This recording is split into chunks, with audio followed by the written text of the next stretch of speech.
আন্দোলন বাংলাদেশ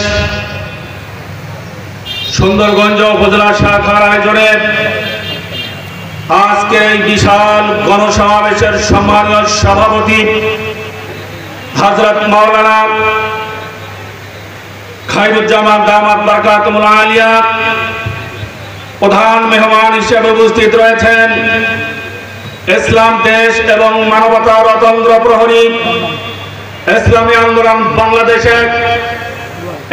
আন্দোলন বাংলাদেশ কেন্দ্রীয় কমিটির সম্মানীয় দপ্তর সম্পাদক মাওলানা মোহাম্মদ লোকমান হোসেন জাফরি, মঞ্চে উপবিষ্ট ইসলামী আন্দোলন বাংলাদেশ গাইবান্ধা জেলা শাখার নেতৃবৃন্দ, সুন্দরগঞ্জ উপজেলা শাখার নেতৃবৃন্দ, বিভিন্ন অঙ্গ সংগঠনের নেতৃবৃন্দ, সাংবাদিক বন্ধুগণ, প্রশাসনের দায়িত্বে নিয়োজিত বন্ধুগণ এবং আমার সামনে উপবিষ্ট আমার প্রিয় সুন্দরগঞ্জ উপজেলাবাসী, আমরা শুরুতেই সেই সকল শহীদদের স্মরণ করছি যারা এই ফ্যাসিস্ট আওয়ামী সরকারের দীর্ঘ 15 বছরে নির্মমভাবে হত্যার শিকার হয়েছেন এবং বৈষম্য বিরোধী ছাত্র আন্দোলনের সেই সকল বীর সেনানী যারা নিজের বুকের তাজা রক্ত রাজপথে ঢেলে দিয়ে রাজপথ রঞ্জিত করেছেন।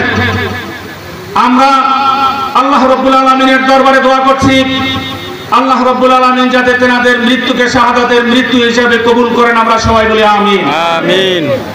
আমরা গভীর সমবেদনা জ্ঞাপন করছি ওই সকল বিপ্লবীদের যারাই ফ্যাসিস্ট আওয়ামী সরকারের দুঃশাসন জুলুম নির্যাতনের আন্দোলনে শরীক হয়ে আওয়ামী গুন্ডা বাহিনীর পুলিশ লীগের গুলির আঘাতে এখনো হাসপাতালের বেডে অসুস্থ অবস্থায় পঙ্গুত্ব বরণ করেছেন, অন্ধ হয়েছেন। আমরা আল্লাহ রাব্বুল আলামিনের দরবারে দোয়া করি আল্লাহ রাব্বুল আলামিন যাতে দ্রুত তেনাদের সুস্থতা দান করে আমাদের মাঝে ফিরে আসার তৌফিক দান করেন। আমরা সবাই বলি আমিন।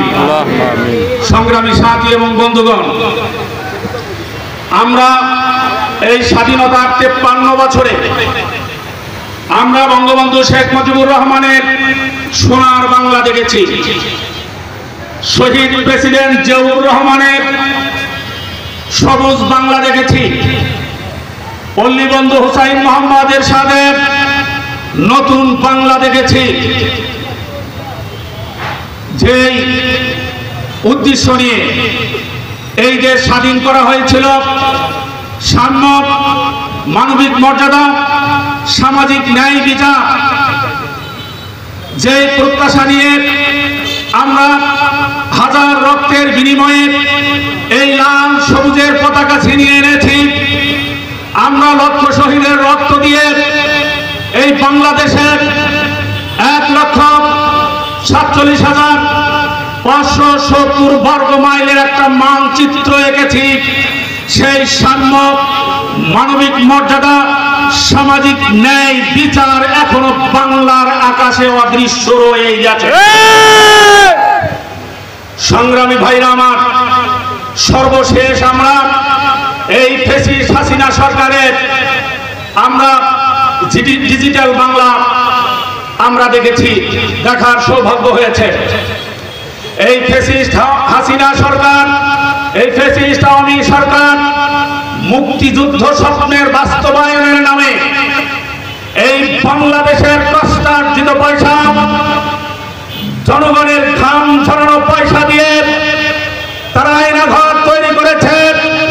যাদের টাকা দিয়ে তৈরি করা আয়নাঘর, সেই দেশের নাগরিককে আয়নাঘরে ঢুকিয়ে তাদের উপর বর্বর নির্যাতন চালানো হয়েছে। শুধু তাই নয়, এই ফ্যাসিস্ট হাসিনা সরকার বাংলাদেশের ব্যাংকগুলোকে লুট করে বাংলাদেশের অর্থনীতিকে ধ্বংস করে দিয়েছে। 14 লক্ষ কোটি টাকা বাংলাদেশের ব্যাংকগুলো থেকে ডাকাতি করে বিদেশে পাচার করা হয়েছে। বিদেশে তারা সেকেন্ড হোম তৈরি করেছে। ভূমি মন্ত্রী, পত্রিকার খবরে একজন মন্ত্রী, ভূমি মন্ত্রীর 36টা বাড়ির সন্ধান পাওয়া গেছে। সংগ্রামী ভাইরা আমার, এই ফ্যাসিস্ট হাসিনা সরকারের গুন্ডা বাহিনীরা, ছাত্র গুন্ডা বাহিনীরা এই বিশ্ববিদ্যালয়ের হলগুলোকে পতিতলায় পরিণত করেছিল। জাহাঙ্গীরনগর ইউনিভার্সিটির ছাত্রলীগ ক্যাডার একশোরা ধর্ষণ করার পর মিষ্টি বিতরণ করে আনন্দ উৎসবে মেতে উঠেছিল। এটা বাংলার সকলের জানার কথা। বিশ্ববিদ্যালয়ের হলগুলোকে অস্ত্রের গোডাউনে পরিণত করা হয়েছিল। সংগ্রামী ভাইরা আমার, সংগ্রামী সাথী এবং বন্ধুগণ, এই ফ্যাসিস্ট হাসিনা সরকার বাংলাদেশের আলেম ওলামাদের উপর নির্যাতনের স্টিম রোলার পরিচালনা করেছিল। পরিমণির মতো নর্তকী অনেক গুরুত্বপূর্ণ অপরাধীকে মুহূর্তের মধ্যে জামিন দেওয়া হয়েছে, কিন্তু বাংলার শ্রেষ্ঠ সন্তান আলেম ওলামাদেরকে বিনা বিচারে মাসের পর মাস, বছরের পর বছর কারাগারে মধ্যে তাদেরকে আটকিয়ে রাখা হয়েছিল।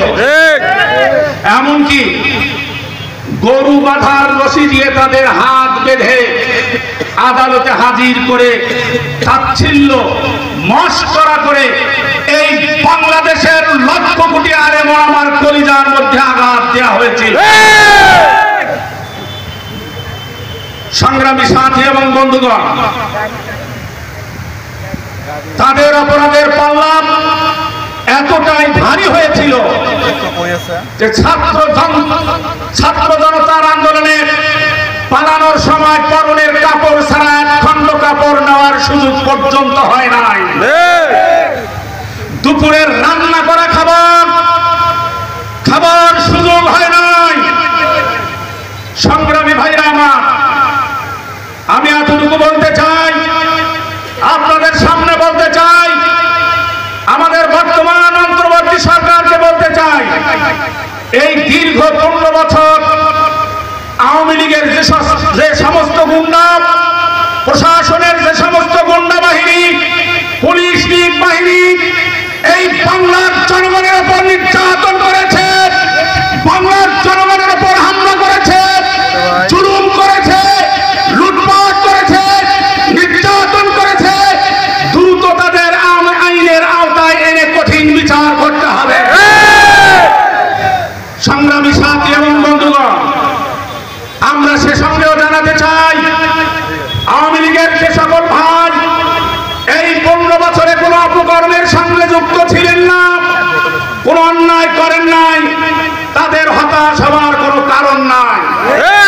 কারণ 2024-এর আমাদের সংগ্রাম বৈষম্যের বিরুদ্ধে সংগ্রাম, ন্যায় প্রতিষ্ঠার সংগ্রাম, জালেমের বিরুদ্ধে মাজলুমের সংগ্রাম।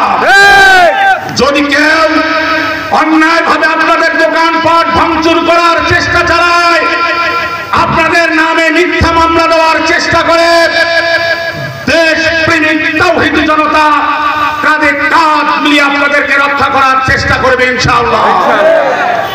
সংগ্রামী ভাইরা আমার, এই দীর্ঘ 53 বছরে অনেক সরকারের পট পরিবর্তন আমরা দেখেছি। যে শান্তির আশায় আমরা সংগ্রাম করেছি, এই শান্তি আমরা চোখ দিয়ে দেখি নাই, ঠিক না বেঠে? এরকম কিয়ামত পর্যন্ত যদি চেয়ার বদল হয়, কিয়ামত পর্যন্ত শান্তি আসা সম্ভব নয়। আমাদের শায়েখ এবং মুর্শিদ পীর সাহেব চরমনাই বলেন, শুধু নেতা নয়, নীতির পরিবর্তন চাই। যদি নীতির পরিবর্তন না হয়, চেয়ার বদল হবে। যদি নেতার পরিবর্তন না হয়, চোরের বদলে ওই চেয়ারে চোরেই বসবে, শান্তি কোনোদিন আসবে না। সংগ্রামী ভাইরা আমার, ইসলামী আন্দোলন বাংলাদেশ এক ধাপ নীতিবান আদর্শবান মানুষ তৈরির জন্য আমরণ সংগ্রাম করে যাচ্ছে। তারা ইসলামী আন্দোলন বাংলাদেশের কর্মী বাহিনী অন্যায়ভাবে মানুষের উপর নির্যাতন চালায় না, অন্যায়ভাবে মানুষকে হয়রানি করে না, ভাঙচুর চালায় না, তারা মানুষকে হয়তো হয়রানি করে না, ঠিক না বেঠে? কাজেই আমি সভ্য মানুষ, ভদ্র মানুষ, শান্তি প্রিয় মানুষ, শান্তিকামী মানুষদেরকে উত্তপ্ত আহ্বান জানাবো, আসুন আসুন, এই নির্যাতনের জাতাকলে আর কতকাল আমরা পিষ্ট হতে চাই? আসুন, ভালো মানুষগুলো কাঁধে কাঁধ মিলিয়ে, হাতে হাত মিলিয়ে ঐক্যবদ্ধভাবে যদি স্লোগান তুলি, এই রাজনীতির ময়দান যারা দখল করে আছে, চোর পাটপার বদমাইশ, এই দেশ থেকে পালানোর সুযোগ পাবে না। সংগ্রামী ভাইরা আমার, 24-এর বৈষম্য বিরোধী আন্দোলন ছিল বৈষম্যের বিরুদ্ধে, নির্যাতনের বিরুদ্ধে, হত্যার বিরুদ্ধে, অন্যায়ের বিরুদ্ধে। কিন্তু আমরা কি দেখছি? আমরা দেখছি একটা বৃহৎ সংগঠন যেটা সামনে বাংলাদেশের ক্ষমতায় যাওয়ার আশা ব্যক্ত করে, আমরা দেখতে পাচ্ছি বিভিন্ন জায়গায় তারা মামলা খেলায় মেতে উঠেছে, ঠিক না বেটা? বিভিন্ন জায়গায় অন্যায়ভাবে মানুষকে হয়রানি করছে, চাঁদাবাজি করছে, হাট বাজার মাঠ ঘাট দখলের পায়তারা করছে। আমরা হুঁশিয়ার করে দিতে চাই, হুঁশিয়ার হয়ে যান। আওয়ামী লীগের কাছ থেকে শিক্ষা গ্রহণ করুন, জনগণের কাতারে এসে দাঁড়ান। সাম্য, মানবিক মর্যাদা, সামাজিক ন্যায় বিচার প্রতিষ্ঠায় অংশগ্রহণ করুন, জনগণ আপনাকে ভালোবাসবে। আর যদি তা না করে, আওয়ামী লীগ যে অপকর্ম করে বিদায় হয়েছে, সেই অপকর্ম আপনারাও শুরু করে দেন। ক্ষমতায় যাওয়ার আগে বাংলার দেশ প্রেমিক জনতা বাংলা থেকে আপনাদেরকে বিতরণ করবে। সংগ্রামী ভাইরা আমার, আমি আবারও উদাত্ত আহ্বান জানাচ্ছি, আসুন সবাই মিলে কাঁধে কাঁধ মিলিয়ে আমাদের এই দেশ গড়ার সংগ্রামে অংশগ্রহণ করি। আমাদের এই দেশটাকে সামনে এগিয়ে নিয়ে যাই। আমাদের দেশটা যাতে দুর্নীতি মুক্ত হয়, চাঁদাবাজ মুক্ত হয়, সন্ত্রাস মুক্ত হয়। ইসলামী আন্দোলন বাংলাদেশ তথা পীর সাহেব চরমনাই হুজুর এই কাজ করে যাচ্ছে। আগামীর বাংলা হবে ইসলামের বাংলা, আগামীর বাংলা হবে হাত পাকার বাংলা। এই প্রত্যাশা রেখে সকলকে ধন্যবাদ জানিয়ে আমার কথা এখানে খাটো করছি। আসসালামু আলাইকুম ওয়া রাহমাতুল্লাহি ওয়া বারাকাতুহু। ওয়া আলাইকুম আসসালাম।